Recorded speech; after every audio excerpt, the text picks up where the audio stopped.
First of all, Drew, can I just get you to say your name and your position in full, please? Okay, I'm Drew Hendry, the Member of Parliament for Inverness, Nairn, Badenoch and Strathspey. Universal credit seems very simple on the face of it. 6 benefits rolled into one. Life should be simpler, shouldn't it? Well, I don't think anybody ever objected to the idea of simplifying the social security system because it was too complex.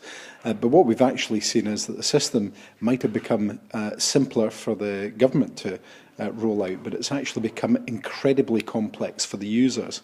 And that's actually meant that many people have suffered through the rollout of universal credit, and they're not getting the support they should have. In many cases, they're being left in desperate situations.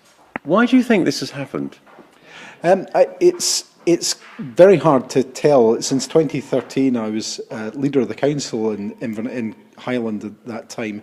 Since 2013, all the way through 2014, 15, 16 and 17, we've been reporting to the Department of Work and Pensions, the UK government, about the problems that have been caused by the pilot and then the rollout.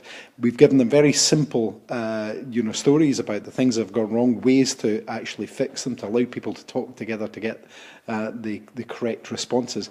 But actually very little's been done, and it's only been in very recent weeks that we've seen any adjustments at all, such as the removal of the cost for the phone lines, and now some discussion about the waiting time. But it just doesn't. I just don't understand why they've not reacted sooner, other than perhaps for ideological reasons. Some say that at the heart of this is a problem of funding, that the Liberal Democrats tell us that fairly soon after the idea was introduced, the then Chancellor George Osborne simply took a lot of money out of the funding of it, and that's why it's struggling. Well, I think there's no doubt that the funding has been taken out, both in terms of the amounts that people are getting. We've seen cuts to the severe disability allowance of some £60 a week for many people who need that support most. But worse than that, the system has become so complex, so difficult, that many people are just losing out altogether. We have a situation of debt by default because payments are always paid the minimum of 6 weeks in arrears, although I've got to say, we've people who have had to wait months for their payments, not just the weeks that they say. So it's a system that's riddled with complexities, with issues, systematic failures, and of course, the fact that people aren't being paid obviously retains some money within the Treasury, along with the cuts, the very draconian cuts that have been made to the amounts that people would get paid anyway. So should it be abandoned altogether, do you think? Well, I think, again, as I started off by saying, nobody was against the principle of simplifying the system, and actually it's something that should be done, and the simple system is better for everybody if it works.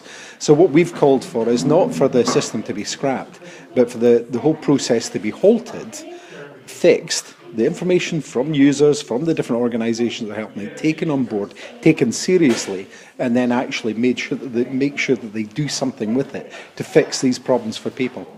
So for those who are currently in a situation with universal credit, should they do what many of your constituents have done and go to see their MP? Well, I believe I welcome anybody who comes to see me, because by definition they've probably come to the end of the chain of help and are looking for some support, and I worry about those people who've not come to see me. But actually one of the most important things is that they shouldn't have to come and see their MP. They should be able to get the right treatment, be able to navigate the system with dignity, without humiliation, and actually get what they're entitled to. Because this isn't just about people who are seeking work, it's about people who are disabled, who are in work, single parents. It's a whole range of our society. And not to fix this, not to address this seriously, undermines our communities.